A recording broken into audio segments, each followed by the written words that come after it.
All right. So my name is Alex Shipp. I am the CSO at Offshift, which is a project that is pioneering PriFi, or private decentralized finance, on Ethereum layer 1. I also have substantial experience serving on a DAO called Cyber Republic for about a year and a half, which is the DAO for the Elastos ecosystem. So I'm here to talk about the intersection of privacy and decentralized governance, which I think deserves a lot of attention, but which is receiving very little. How many people here, just by a show of hands, are familiar with or have delved into a little bit the magic internet money Sifu Wonderland thing? Anyone? A few people? Not too many?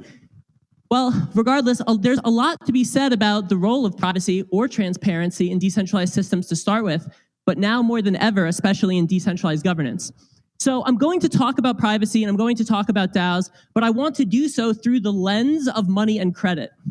And I want to do so because we're now 13 years into the trajectory of decentralized systems, and we have a lot of brilliant minds entering the space who are very well versed in some of the new technical components, the DeFi and the NFTs and DAOs, but who might not be very familiar with or connected to a lot of the mission and the principles and ethos that conceived this space in the first place. So I want to talk a little bit and give a brief history lesson for some people about the problems that this space, cryptocurrency, was designed to solve in the first place, and therefore the roles that DAOs, DeFi, privacy, etc., are really here to play.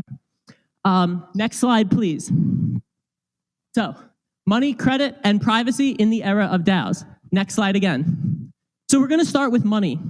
Money is an organic, emergent phenomenon. Contrary to what you may read in your modern macroeconomic textbook, money is not issued, it is not invented, it is not decreed by any authority or organization, certainly not any government. Money emerges naturally in any civilization time and time and time again. Any group, any community of individuals that has the concepts of private property and some form of exchange, which we call bartering today, naturally deals with inefficiencies in the processes of exchange. These inefficiencies deal with mostly one individual seeking an item from someone else, but that other individual does not want what they have to offer or what they produce. And so the result is we have a lot of going around and we have a lot of intermediate transactions, which take away from energy and time and resources in the society. Money emerges to facilitate transactions between two barterers because it has a particular series of characteristics. That is, it is durable, it is divisible, it is fungible, it is portable, and most importantly, it's scarce, meaning you can't just create or go find more of it. No one invents money, no one decides what money is. Money sort of emerges on its own through some sort of decentralized intelligence. It's a sort of distributed series of decisions that economic agents make together. That is deeply profound and worthy of our attention, because today we're very disconnected from that concept.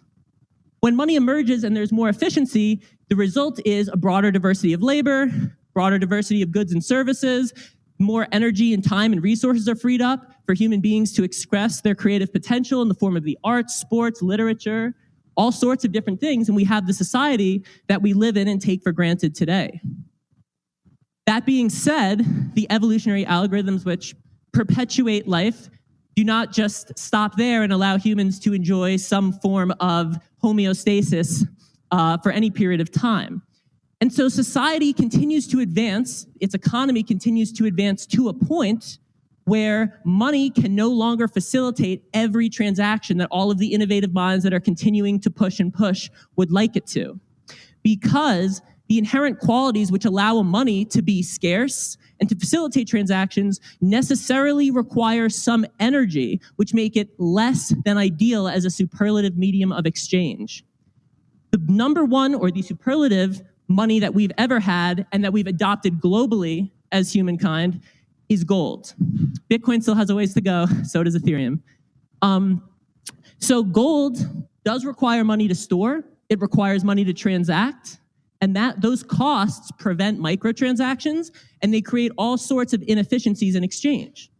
And so human beings naturally, again, through decentralized means, invent some form of a symbolic unit of money.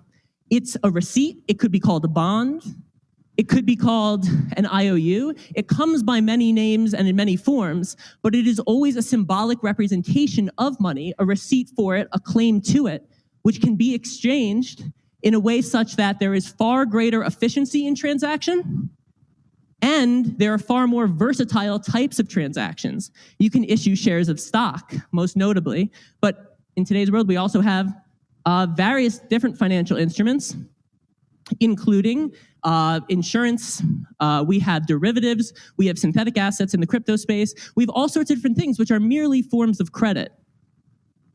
There is nothing wrong with credit inherently, and there is nothing wrong with the process of money yielding to credit as a medium of exchange. This takes place for all goods and services, and it is a very natural process of refinery. For example, when automobiles first emerged, they were great for transporting cargo, for transporting people, and they were probably a sign of status as well for those who could get their hands on a Model T before everyone else. However, over time, a century later, we now have vehicles that are dedicated to shipping cargo. We have vehicles which are dedicated to transporting humans, and we have convertibles which may ostensibly confer mating benefits. Not sure if that still works. However, money and credit is basically the same phenomenon, where money is originally a store of value, a medium of exchange, and a unit of account, but ultimately, somewhere down the line, money reverts to being a robust store of value exclusively. Credit serves as a thin, flexible laminate atop money, whereby value can be exchanged in more versatile ways and more efficient ways. And the unit of account may be one or the other. Let's go next slide. So here is our nice little illustration. It says the car is 10 ounces of gold. Do you take useless pieces of paper? And he says, yes, useless plastic cards as well. Okay, next slide. Okay, so here's the problem that we all run into. And we run into this as a collective time and time and time again. And this is what seeded really the conception of Bitcoin and of this entire landscape of cryptocurrency and blockchain architecture that we're all here to discuss and explore, which is that there is an inevitable rehypothecation of money. Rehypothecation is a term from financial nomenclature, which many people that are not familiar with finance may not have an easy time understanding. It is simply, in plain text, to the layman, it is generating a unit of credit, a symbolic representation, an IOU, for which there is no underlying asset. It is creating credit, a receipt for something which does not exist. So people, they're called banks, who have all of gold or may give more receipts in the form of loans or money. So, for the wealth of the people, of savers, of holders of the money is extracted systematically, and a lot of the work that the invisible hand does, so to speak, is broken down because this sort of decentralized distributed intelligence that has led to the emergence of money and credit is now compromised and no longer functioning in a decentralized fashion. Oftentimes, governments, in an attempt to help, centralize credit issuance and prevent this network of possibly unscrupulous financial institutions from conducting the unwarranted expansion of credit with no backing. In other words, it stops them from rehypothecating. It is very effective when you centralize credit issuance. It is very effective at preventing bad acting on the outside. But it also enables and incentivizes bad acting on the inside. And time again, in civilizations for centuries, if not for millennia, we have a situation which continues to recur, which is the central bank or the centralized institution and its privileged network of private banks continue to rehypothecate the money supply, in other words, the credit supply, and in one way or another, dismantle the economy and the civilization altogether. In the crypto space, there is an ongoing narrative that if we just had sound money, we could fix all of our problems at the civilizational level. We could fix everything. But sound money is, in fact, not the issue. It is the processes of credit issuance, of rehypothecation, which take place on top of the money, which continue to compromise our societies and civilizations, and which are in the process of doing so right now. An instance in which money is exposed as being unsound is one where, for example, in a mountain village, a civilization or a society that uses seashells as money might be compromised if some people went down to the seashore and took up a bunch of seashells and brought them in and extracted the wealth of the society. That would be the exploitation of a money which is only sound on a regional or local basis. When we have banks that print out more receipts for gold and eventually detach those receipts from gold entirely, what we have is a conundrum of sound credit. This is the problem that is yet to be solved, or at least has been yet to be solved until recently, and it's why the Ethereum ecosystem in the last 2, 3, maybe 4 years has been such an exciting place to be. Next slide. Because we have also seen now the emergence on top of the sound monies that we have developed in the crypto space, whether you think Bitcoin or you think it's Ethereum or you think it's Monero, we have a number of different very sound alternatives to the fiat paradigm that we currently have. However, on top of them now, we have this really exciting and flexible laminate of decentralized finance. Applications by which individuals can exchange in a more efficient manner, but can also engage in lending and borrowing, what we call staking. We can earn yields, there are insurance platforms, and there are derivatives protocols. There are synthetic assets, and there is no centralized authority that can rehypothecate against the individual.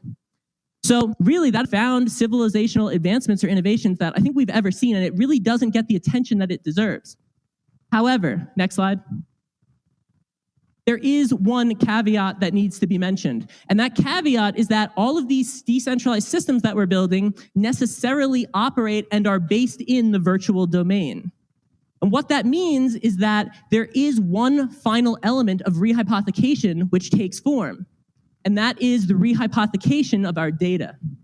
Data is extremely valuable. In 2018, I believe it might have been 2017, The Economist published a piece that said that data is now the world's most valuable commodity, more valuable than oil.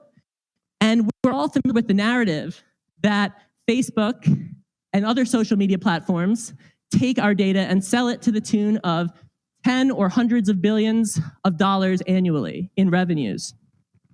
We're not so familiar with the narrative of what happens when we conduct financial transactions online, whether it's with Robinhood in traditional finance or if we're using DeFi platforms. Many people don't know that Chainalysis and Nansen, which are two blockchain data analytics companies, have had huge raises and have a number of very high-profile clients around the world where they extract, aggregate, and sell your on-chain data for very large sums of money. While social media monetizes your data, these companies literally monetize your money. It's not a great deal. So, next slide. In the virtual domain, as said shown on the previous slide, privacy is scarcity. That's what prevents data from being copied. In other words, it prevents rehypothecation at the level of data. And as the data economy continues to emerge and people realize that there is tangible, real wealth vested in their data, they are going to want more and more to protect that data and to have privacy so that they can actually sell it, so that it is not extracted from them.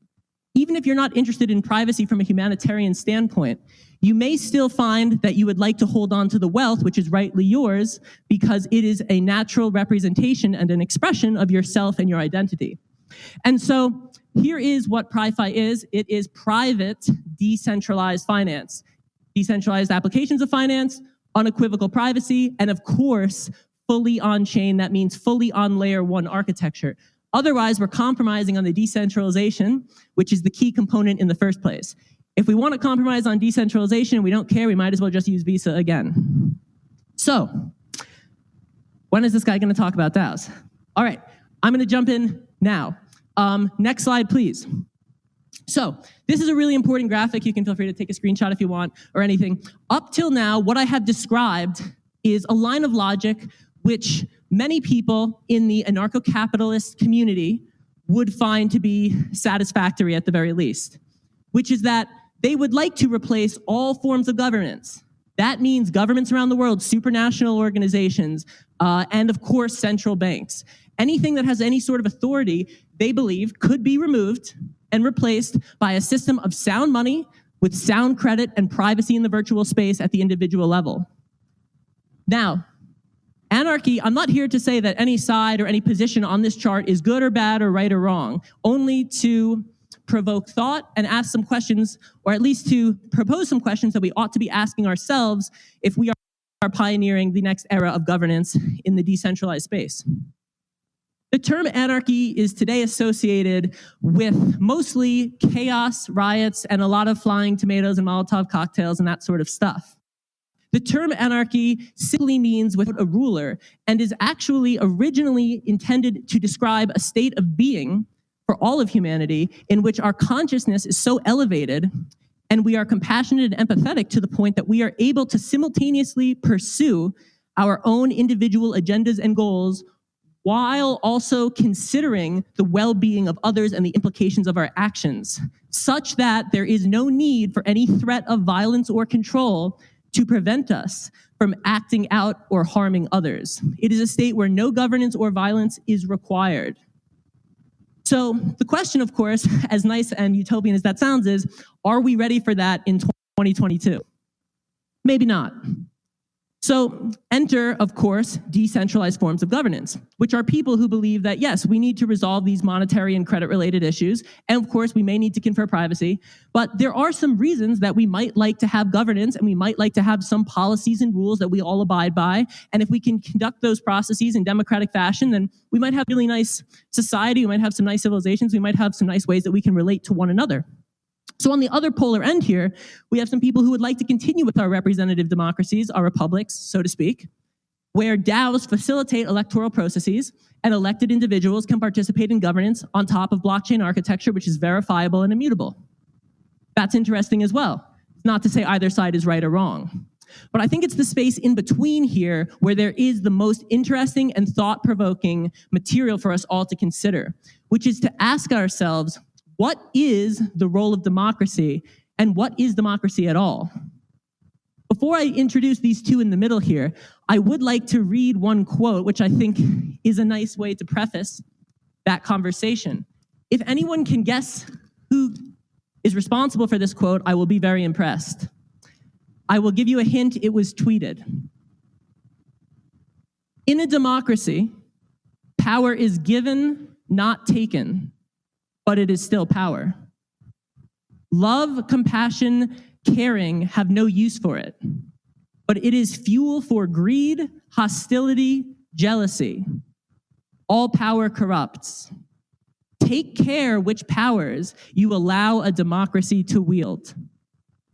Does anyone know who said that? Who tweeted that? No. Good guess. It was definitely not Trump. Anyone else? That was the final tweet of John McAfee's life before he died in jail. So, today, democracy is more or less not only an acceptable, but an honorary reason, justification for committing mass violence and human rights violations. And it has been for several decades. As long as democracy is the initiative, almost anything goes. So it's worth taking a moment to ask ourselves what democracy is, whether we support democratization uniformly and always, or whether there are some times when democracy may not be the best fit. When do we yield to the invisible hand and allow freedom and self-expression to run their way, to go their path? And when do we decide to induce or to propose some form of democratic processes to provide everyone with an opportunity to contribute to some sort of uniform rules that we all must follow? In the middle here, we have two options which are very interesting, which a lot of DAOs today follow. One is sort of this idea that governance should be here only for monetary management, which is to say, this is sort of like the MakerDAO community, if anyone here is familiar with MakerDAO. There is a DAO, they vote on a lot of decisions, but they're all just related to the way the money and the credit flows in the ecosystem, the insurance rates, what assets are supported, etc. But as far as how people live their lives, there's absolutely no governance whatsoever. The governance and the DAOs and the democratic decision-making is really, more than anything, just designed to help us to support a solid foundation of money and credit on top of it. In some ways, democracy might even be considered a means of forced conformity across a civilization. So we have to ask ourselves, it does not matter how we participate or what the model is. It's just a question of whether it's appropriate for us all to conform in a particular setting or whether we should all be allowed to express ourselves independently. That's where we get to sort of this idea of a pure democracy, which is where a lot of DAOs stand today. And it's not a bad place. It's saying we don't need any elected representatives because elected representatives represent singular points of failure, so to speak. They can be targeted by bribery. They can be targeted with blackmail. And so if we all just contribute to these systems independently and we all vote, then we can make very strong democratic decisions without having any elected officials which may be compromised. It's not a bad model. Of course, again, I implore everyone to consider when we need to make these decisions that require us all to conform to one way of life, to one form of expression. That being said, I do want to move on here to the one of the final slides. Next slide, please. The second to last slide then, which sort of poses these two pieces of this blockchain 3.0 paradigm, where we have sound money, we have decentralized systems of credit, and then we have these sort of two ends. We have this DeFi, PriFi purism, where we just have privacy in the decentralized space and we have zero governance whatsoever. And then we have on the other end, full decentralized governance, where there are representatives which are elected through DAOs. There is monetary policy and also all other forms of governance which takes place through the DAO and through those elected officials. Now, the question, of course, is where is the meeting of the minds? Where does privacy, if any at all, have a role in decentralized governance? So next slide. Great. So the intersection of privacy and DAOs, the intersection of privacy and decentralized governance, I don't want to give any positions. I just want to offer a few questions that we ought to be asking ourselves. And if you haven't heard about what's happened with the magic internet money and Wonderland, I encourage you to take a look because it's quite an interesting story in the Ethereum community. But does privacy contribute to or detract from robustness in governance models? And when does privacy make individuals more accountable? And when does transparency? In elected government and when we have representatives, again, those elected representatives points of failure, they can be targeted very easily. However, transparency, in other words, identifying them, makes them a lot more accountable because they have a lot more skin in the game and a lot more to lose. So we have to find a good common ground where privacy can be a part of some of our systems and protect the individual level, but whereby we don't give our representatives, if we do have them, any opportunities to sort of skate by with unscrupulous practices. On our project at Offshift, I am the only docs member. The rest of the team is fully anonymous. So we balance these parallel philosophies insofar as at the individual level, we protect the anonymity of our team members outside of me, because insofar as they are individuals, they deserve to have their privacy protected in the individual space. However, insofar as we are producing a platform for public use, we provide the utmost transparency into our development and our operations and our line of thought. That is, at least for us at this stage, the best compromise that we can make. But every individual circumstance will be unique and will be case sensitive, and I think it's going to be quite messy and interesting as things go forward. One of the quotes that I'd also like to mention here, if anyone can guess who this one is, it's that transparency is for those in public office and in positions of public power. Privacy is for everyone else. Does anyone know that one? No, that was Glenn Greenwald. So that's another very powerful quote, because in the DAO space, we start to see the merging of what is someone in a position of public power versus what is someone who's just an individual. Who is everyone else when we're all contributing to governance together, for example, in a pure democracy where there are no elected representatives. So there's a lot of gray area and there's a lot of experimentation and exploration here that is, I think, coming really the timeline, maybe 10, 20 years. It could take more time, but there's a lot of thought-provoking stuff ahead, and we really are in the very, very early stages of exploring what decentralized governance is and what it looks like. Next slide, please. So to tie it together, we have, for the first time, a system of sound money and a system of sound decentralized credit, and it's really a matter of how we're going to incorporate privacy and or how we're going to incorporate decentralized governance models to create something that is sustainable and ideally something that is very resilient to being compromised by bad acting and malicious activity. Next slide.